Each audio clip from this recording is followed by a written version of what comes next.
আসসালামু আলাইকুম রহমতুল্লাহ বরকাতু। মুরব্বী, আপনার নাম কি বাবা? আমার নাম মনির। মনির। হুম। এমনি কই থাকেন? আমি থাকি বাবির বাজার। বাবির বাজার। হুম। ও, আপনার ফ্যামিলিতে কে কে আছে? আমি কেউই নাই, আমি একাই। একাই? কোনো হুম। ভাই বোন ছেলে মেয়ে কিছুই কেউ নাই? না, এটি কিছু নাই। কি হয়েছে এরা বিয়ে হ্যাঁ। করেন নাই? না, করছিলাম। নিশা পানি বেছে, হুম, মদ মুদ বেছে। হুম, এই জন্য ঘরেতে বাড়িয়ে গেছি 2004-এ। আচ্ছা। এই পর্যন্ত এখনো আছি রাস্তার জগতে। বুঝলেন? মানে নিজেরটাই নিজে চায়া চুয়া মানুষের হ্যাঁ, সাথে খান? নিজেরটা নিজেই খাই, নিজে চলি, এই আর কি। ঘর ভাড়া যে নিছেন ওটা কি নিজে একলাই নিছেন? আমি একলাই লইছি, এই আপনাকেও নিজেকেও বসা, আপনাকেও বসা মিলে হুম, আমি ঘর ভাড়া দিই 1000 টাকা। হুম। আচ্ছা। তে এই যে এইভাবে যে আপনি চলেন, তো আপনার খাওয়া দাওয়া কই করেন?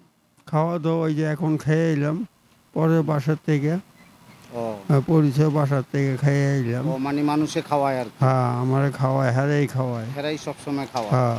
ও, আপনারা বুইলা দিছে যে সবসময় আপনি আইসা খাইয়া যাবেন? আমার কেউ দেখতে পারে না, আমার পোলা দেখতে পারে না।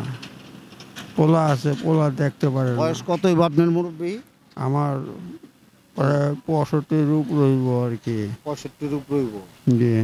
ও, তো এই যে এইভাবে যে আপনি চলেন বা এই যে শরীর অসুস্থ হয়ে গেলে তখন কি করেন? এই অসুস্থ হইলে মনে করেন এই নিজের বাইরের লোকে দেয়, হুম, এই আবার এমন মনে করেন নিজে চলি, বসে থাকলে এই আস্তে আস্তে ওষুধ পানি খাই। এই বাতে ধরছিল, বাতে হয় এই যে পাগুলি দেখা যায় ফুলা গেছে গা? হুম? বাতে ধরছিল। পাউটি ফুলা গেছে গা? হ্যাঁ? না আর উঠেন না, উঠেন না, উঠেন না। পাও ফুলা গেছে গা অনেক, হ্যাঁ? পাগুলি ফুলা দেখা যাইতেছে অনেক, হ্যাঁ? দোনটা পাও ফুলা গেছে। বাতে ধরছিল, বাতে থেকে এই পিজিবি হসপিটাল মেডিকেলতে ভর্তি আছিলাম হুম, হুম, 1.5 মাস। হুম, হুম। তখন মনে করেন ঈদের 4 দিন পর আমি আসছি। আচ্ছা। আসার পরে হুম, এই মনে করেন এই পর্যন্ত নিয়ে আসছি, তারপরও মনে করেন চলতে পারি না, সমস্যা ব্যাধিও হয় আর কি, চলতে পারি না। ডেলি ওষুধ খাইতে হয় নাকি? হয়, ডেলি ওষুধ খাইতে হয়, ওষুধ ছাড়া চলন যায় না। এমনি থাকলেও বাইরে থাকলেও ওষুধ খাইতে হয়, মেডিকেল থাকলে ওষুধ লাগে না, হ্যাঁ এই ওষুধ দেয় মেডিকেলের তরফ থেকে, শাহবাগ পিজি হসপিটাল থেকে ওষুধ। আসলে দেখেন আমাদের জীবনের মানুষের কত কষ্ট। আমাদের এই বাবা বৃদ্ধ বয়সে তার ছেলে পেলে নাই, তার স্ত্রী তার কাছে নাই, তার মেয়েরা তার কাছে নাই। এই বাবা একা চলাফেরা করে, তার নিজের জীবন মানুষের কাছে চায়া চিন্তা খায়। আসলে মানুষের জীবন বহুত কষ্টের জীবন। আমরা যদি মানুষের কাছে আমরা কখনো না যাই, মানুষকে না জানার চেষ্টা করি, তাহলে আমরা কখনো বুঝতে পারবো না যে আমাদের দেশের মানুষ, অনেক মানুষ অনেক খারাপ অবস্থার মধ্যে আছে। আসলে এইসব অসহায় মানুষের পাশে আমাদের দাঁড়ানো উচিত। এইসব অসহায় মানুষের পাশে এরকম আমাদের খোঁজখবর নেওয়া উচিত।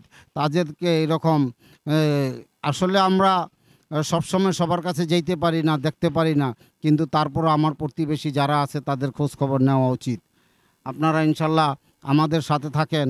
আর এরকম যারা মুরব্বী, যারা এরকম বয়স্ক, তাদেরকে এরকম আপনারা সহায়তা করার চেষ্টা করবেন, তাদের খোঁজখবর নেবেন এবং তাদেরকে মাঝে মধ্যে কিছু খাওয়ানোর জন্য চেষ্টা করবেন। ঠিক আছে? আসলে আমাদের সবারই উচিত এরকমভাবে আমাদের সমাজে যারা অসহায় অবস্থা আছে তাদেরকে দেখা। আপনারা কিছু বলার আছে বাবা? আর কিছু করবেন? না বাবা, আমার কিছু বলার কিছু নাই। আচ্ছা, যাক আলহামদুলিল্লাহ। তো এরকম ওই খাবারটা দাও, খাবারটা দাও।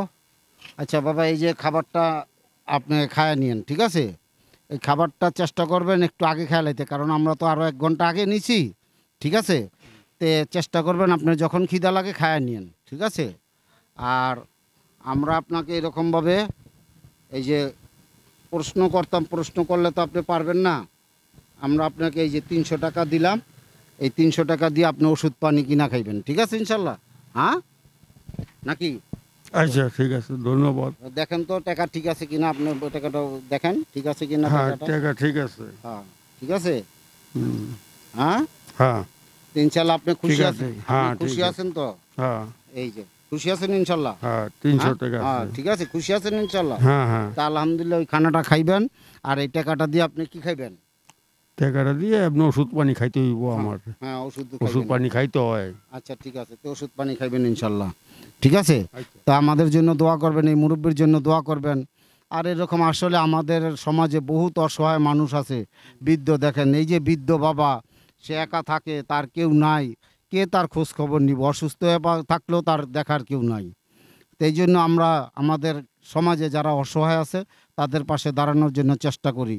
আর আমরা যাতে এরকম আমাদের এলাকায়, আবার বিভিন্ন গ্রামে, বিভিন্ন অঞ্চলে, বিভিন্ন ইউনিয়নে, বিভিন্ন দেশে, বিভিন্ন জেলায় গিয়া যাতে আমরা এরকম অসহায় মানুষকে সহযোগিতা করতে পারি, আমাদের জন্য আপনারা দোয়া করবেন, আর আমাদেরকে উৎসাহ দিবেন, অনুপ্রেরণা দিবেন। আর আমরা যাতে এই কাজগুলো বেশি বেশি করতে পারি, আমাদের এই চ্যানেলটা আপনারা দেখবেন, সাবস্ক্রাইব করে দিবেন ও ফলো করে রাখবেন, যাতে এই সব অনুষ্ঠান সবসময় আপনারা দেখতে পান। আর আমরা যাতে আপনাদের জন্য এরকম নতুন নতুন ভিডিও উপহার দিতে পারি। আসসালামু আলাইকুম রহমতুল্লাহ বারকাতুহু।